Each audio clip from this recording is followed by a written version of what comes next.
at home, yeah. It's always important to work out. It's very important, yeah. Let's go back to this conversation about you and your manifesto, and then we will pick something else.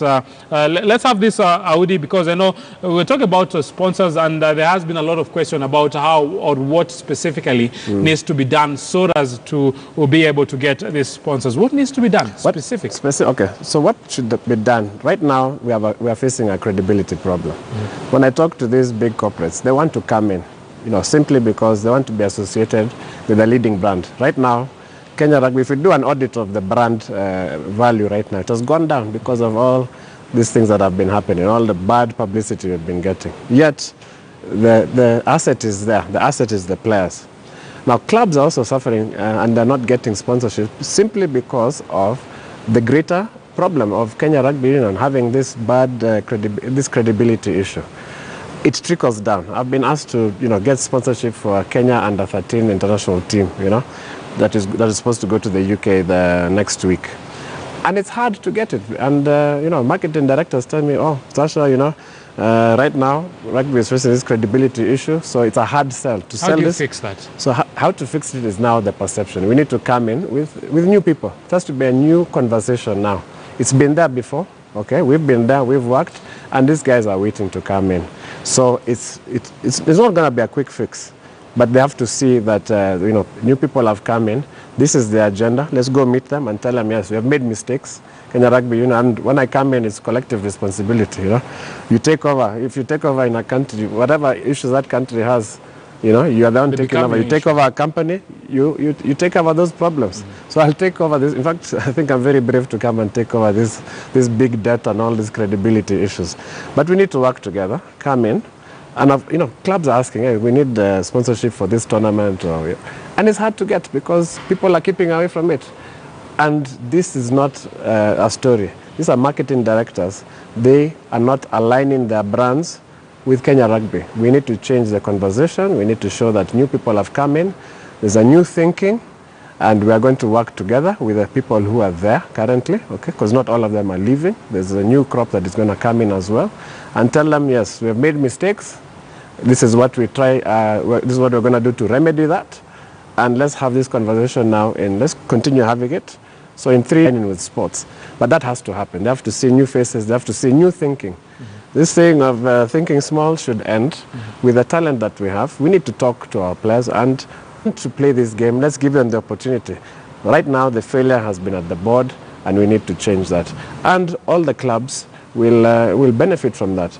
They are lacking sponsorship, but they're regional sponsors. Now with devolution in all the counties. There are big companies in different counties, not just in Nairobi. The money is not only in Nairobi. They say, yeah, 50% of Kenya's economy is in Nairobi. But the big companies, we look at what Cabras is doing, in Kakamega. We have in Bamburi, in Mombasa, we should have them there. We have Base Titanium that is supporting a team in South Coast Pirates. We have big companies. We have coffee companies that should come into rugby. Support Kiambu. There's Kiambu RFC. So let's have this. Regional big companies come in, and they'll get their tax rebates. But they need to be aligned to a winning brand, a brand that is working, a brand that is credible. So we need to bring back credibility. That's what needs to happen. And I'm also going to, when I come in, I'll have a bit of affirmative action. There are clubs, especially in the championship, that travel across the country. They don't have sponsors. So every weekend we're there, Mchango, M-Pesa send, so that they can I've also play the seen game. You donate balls. We do that. We do that every weekend. We do that, and it's because of the passion. But it's not sustainable. It is not sustainable. That is exactly what I'm saying. It's not sustainable. Now, what needs to happen is that we get it back in corporate Kenya over here and regional corporations to come in and support these teams. Even big clubs in the Rift Valley are lacking sponsorship. They want to have their tournaments, and it's not attracting the sponsorship that used to be there before, because this game was on everybody's lips. Right now, it's on everybody's lips for the wrong reasons. They're talking about all these strikes and, mismanagement. We are in the news for the wrong reasons, and we need to get back into the news with the right reasons. And that is what is going to change. But as I said, the money is there, and clubs are suffering. So clubs that are playing, coming from Eldoret all the way to Mombasa, and they don't have sponsors. University teams. When I come in, I will go and talk to vice chancellors of universities. This board has been very aloof. I'm a man who works, so I'll go and knock on the doors. Now, when the leader of the rugby union is meeting the leader of the university, so the vice chancellor, and this is the chairman of Kenya Rugby, I will tell them the importance of sports, because many of these guys it's an old style of thinking. The vice chancellors are over 60. For them, sports, they don't see it as a business. Sport is one of the biggest businesses, a multi-billion-dollar business. My thinking is completely different from my two competitors. I will tell you that. We are aligned in terms of, yes, we have the best intents for rugby. And I said at the debate on Thursday that, you know, we all have the passion. There's no passionometer that measures who has more passion. But now I have a different thing of running rugby like a business. And I hope to also inspire, once I come in and show the way, have the corporates come in, run this thing like a business. Now, our bottom line will be investing. Once we make profits at the end of the year, that goes into rugby. You have to expand. We're not coming to put money into, you know, bonds and whatever. We're making money to invest it in the player. We are player-centric. My administration will be player-centric. The player and the fan are the most important people. We are there to work. These 4 years will be hard work. But we are here. I'm up to the job, and I want to work with a good team that will make sure that we actualize our potential. The potential is there. People talk about it. But now, it's time for talk has to end. We need to actualize this potential. Give these players what they need. Give them the facilities. Give the clubs what they need. You know, if a club, we have to send money to the clubs, and then of course they have to account for it. Accountability is very important. So we must make sure that the clubs, right now, what's been happening, whatever mess is at the top is replicated at the bottom. So sponsors have come in and sponsored regional teams, and they withdraw because accountability, no accounts for 2 years. And it's happened even with big clubs, okay? It's just that it's been kept quiet, but let us face this dragon and slay it. We have to run things properly, we have to run things like business, and we have to look after our players. So player welfare in everything, whether it is, you know, insurance and salaries. We need to do that. But it's going to be hard work, but it's not rocket science. It's very simple. Credibility back, systems, run things, and also be ambitious. Think big. I mean, we've gotten to finals and won. Why not? Let me take you back to your manifesto. Part 2 of the manifesto, we'll be seeing it on our screen. We're talking about how important it is to build talent from a grassroots level, going all up, and making sure that we have at least a system that there will be maybe some form of transition. How do we do that? Because I know we have good players maybe in the primary school. When it gets to high school, you don't see those good players anywhere. From high school now maybe to the universities, you again don't see those good players. I once was a good rugby player, played with the likes of Nelson Oyo, but maybe I took a different path. But there is a host number of talented young individuals who maybe they wanted to play for this sevens team, and they would have been maybe even better option than the ones that we have. But the ones that we have are the ones that got that opportunity. How do we fix all this? Yeah, one thing, as I was saying, is you know, we need to get rugby into the public primary school curriculum. Right now it's in secondary schools, but we need to have it in primary school. And we're not going to build in infrastructure as Kenya Rugby Union. We're not in the business of, you know, capital expenditure. We're going to use the schools that are there, have a program with Minister of Education, and have rugby in the primary schools. What Kenya Rugby Union will do is give technical input, so coaching the teachers to become coaches, and coaching coaches, you know, that needs to happen. So we're going to give the technical, you know, capacity to the schools and let them build. Now, in secondary schools, again, I have my thing is, you work hard, there's a prize mechanism. So we need to also have our Kenya combined schools playing against who is the biggest nation in Africa in rugby? South Africa. We already had a very good relationship when I was in office, had a good relationship with Western Province and with South Africa Rugby Union. And that is the big brother. It's a tier 1 nation. We can only learn from the best, and you need to play the best in order to get to that level. Kenya Sevens did not just get there by accident. We were invited to Dubai one tournament, you know, 2000, invited in Hong Kong, until we became a core team. Yes, you'll get scores of, you know, 77-0. But you get to learn how to play the game. You are playing against Fiji. You know, I think the score was 73-0. But after that, it was building up. So we want our national combined schools team to play in South Africa. And I've said it, and I've gotten the opportunity that Kenya is going to play in the Grand Como Cup once you come in. Get the combined schools team into the under-18 academy week.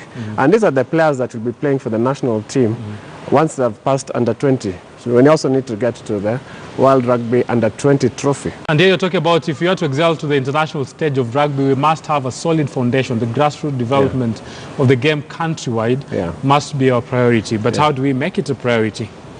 Make it a priority in terms of where are you going to play? What do you want to play? You want to play football, you want to play rugby, you want athletics. Now, we need to make it attractive for the kids. When the kids see Collins Injera scoring tries, that time he was the top try scorer in the world, they say, okay, like this guy's on TV and I want to play that game.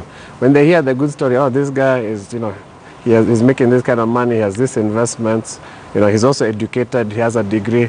Mentorship. And rugby has always been very good at mentorship. That's why we are where we are because of rugby, in terms of business and all that.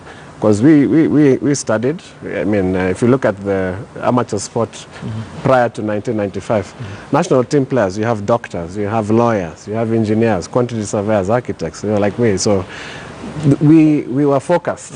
Now, what is happening right now, again with the mess that's happening at the top, we're losing that mentorship,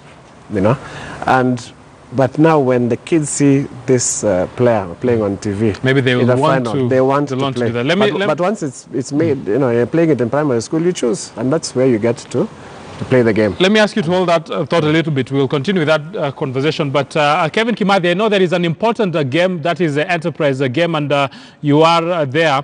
There also are some rugby lovers at the same time, coaches who are out there, and for them, they do it for the love of the game. What are they expecting in this election? At the same time, what are they expecting in the tie that they will be going to play in some few minutes' time from now? Well, Moses, first talking about the match that is going on right now, it's between Toto Nondis and Oilers. The match is at 7 points. We are in the second half. But sticking to the Kenya Rugby Union elections, the eagerly awaited elections that will be happening on 20th of March at the RFUA grounds, to be exact, at 3 p.m. There's nobody in a better position to talk about it than the current top managers in the country, coaching and managing the top clubs here in the country. Who am I talking about? I'm talking about Kenya Harlequins head coach Charles Caldovilis and Homeboys Rugby Club head coach Simon Odongo. I'll be speaking to them to understand what are the expectations ahead of this election, and also later on they are going to have a battle of their own. They are facing each other later on at the Enterprise pre-quarters finals here at the Jamhuri Cup at exactly 4 p.m. But before that match, first of all, Caldovilis, thanks for making time for us here at KTN Scotland. First of all, elections on 20th. What are you expecting as a coach managing some of the top local talent here? Oh, well, for us, whoever comes into office must always have the interests of the game at heart, not individual vested interest. And we just want to see the game grow. We've taken a beating, and the game is really struggling at the moment. And we just need to see more resources coming down to clubs, and clubs growing, because once you grow club rugby right from the grassroots all the way up, it then helps our national teams, and that's what we're all about. The bigger picture is always a national team, but it has to start somewhere. So we must start at the bottom of the foundation, lay some strong foundations, and then build it up from there. Talking about laying strong foundations, maybe you can be more specific or offer some ideas on what are really some of the things that you personally are expecting that maybe whoever will be elected, the chairman, will be able to do to develop, improve the quality of rugby here in the country. First of all, it's just integrating, getting schools playing. We need to get young boys and girls playing from a very young age. That way, we'll get an improved skill set as you are coming up. Now at the clubs where you find sometimes you're struggling to coach the little things, Again, then we also talk about resources. We need money coming into the game. At the moment, there's no money at all.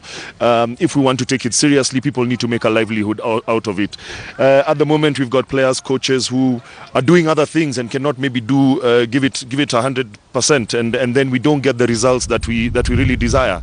And eventually, I just want to see someone who can lead us in the right direction to take us to the World Cup. That's what it has to be, especially in the 15th game. And talking about the 15th game, of course, one of our biggest dreams is to go and play in the 15th World Cup. Whoever is coming in has that in hand. He has to help and make sure that we get into that World Cup. But maybe, how do you feel the current regime has performed? Maybe you can rate the current regime. How do you feel they've really performed? Have they delivered on what they promised, or they've just let the rugby down? I think it's really been messy, and the situation speaks for itself, you know. So, to be honest, if we were to rate them from 1 out of 10, I would give them a very high 2, you know, because it's really been messy. We've seen what has happened with the Sevens. We see how people are brought into office. We see how coaches are hired and fired at the national team level. No explanations. We've seen the impasse with the Sevens players. I mean, it's just a total farce to say the least. It's really disappointing. This is supposed to be a really gentleman's game. It's a game of integrity and honor. It's a game like no other. But we've really just tarnished the name of our good game, and it's going to take a lot of hard work to put it back together again. But we are hopeful, and we remain, as coaches, we remain part of the game. Our job is to coach players, to entertain the masses out there, and the politicians just have to do the right stuff. Now, later on at exactly 4 p.m, you're playing Homeboys. Of course, you can see the DJs are warming up right here behind you. Yeah, your boys, Queens, are warming up on the other side. What should we expect on that match? And remember, Simon Odongo is not too far. He's going to hear your answer. No, I mean, Queens Homeboys always put up a very good, entertaining games. You know, all throughout the years, the games have always been very high scoring. And I hope the players come out and entertain the crowds. I think that's what we do. You know, we coach these boys to play entertaining rugby. Of course, at the end of there has to be a winner. It's knockout rugby, and our aim is to try and go as far as possible. But you know, because of how the team performed last year, we've got a very hard route. So we are playing the defending champions, and Homeboys at the moment are feeling like a bit of a wounded lion. So they are going to come out really harsh at us. It's really and it's on their home ground. So I guess it's going to be an entertaining game, and may the best team win. Okay, thanks and all the best, coach. Now, Wahisi, that's Kenya Harlequins head coach Charles Kadovili is talking about the current situation at the Kenya Rugby Union. Of course, it has been messy, but he still has hopes that whoever will take over that chairmanship seat will be able to turn things around. But now, we quickly speak to Homeboys Rugby Club head coach Simon Odongo. Simon, you've heard Sean is speaking about the expectations. Maybe what are you expecting on whoever will take over that Richard Omwela seat there in the union? I think it's taking it back to the grassroots, as Charles has said. It's very, very important because I, as a coach, passed through that same system through the late Eric Stuma, and it was a good approach for me because it's actually try, then you play, then you stay. Yeah, so I stayed in the game. Stayed involved in the game as becoming a coach. So I think it's one of the approaches the union should try and adopt, especially to try and adopt primary schools, high schools, all the way up to universities, so that they ensure we have the right talent playing rugby in the country. Now, Homeboys is one of the teams that has been in the forefront when it comes to nurturing those young talent from different places. You're talking about the same thing, getting into the union. Maybe how hard is it? And having done it as a Homeboys club, what are some of the recommendations you'd give to someone who will take over to make sure that they improve and nurture this young talent you're talking about? Yeah, it's not hard really, by the way. It just needs total commitment. Yeah, so... and a good person who has a good background and very, very strict on the budgets on everything. Yeah, so it doesn't need a corrupt person. You just need somebody who lays down the laws and follows them. So as at Homeboys, what we normally do, we adopt the kids, we scout them, then we bring them in, we try and address the lack of skill, and we improve the skills that they have. And at the end of the day, you make the player become who he wants to be. Then you can sell him out there and he plays abroad, pro rugby or whatever, represent the national team. But again, talking about it, really, it's not that easy because you find you go get all these players, you come here and then there are issues trickling down from the union. Maybe you can't end up paying these players. They have now to find other careers, go back to the school and then come to train later on in the evening. Like, they can't fully play rugby professionally without doing another job. What do you think should be done about that to make rugby more professional here, especially when you talk about the local clubs? I think the only local club that is fully professional is Cabras. And it's true, you can see when with the results Cabras normally get, because per day I think they train 4 times. So for you to train 4 times fast, it means that you have that pool of player available for any session you call as a coach. But as most of these clubs, you can only train from 5 because that's when they leave work or school. And at times you're at the mercy of traffic as well. So it's very, very difficult actually. So it needs the union to really, really invest and pump money into it. Even if you compare the time when Sevens was performing really well, they were actually semi-pro. But right now they've gone back down.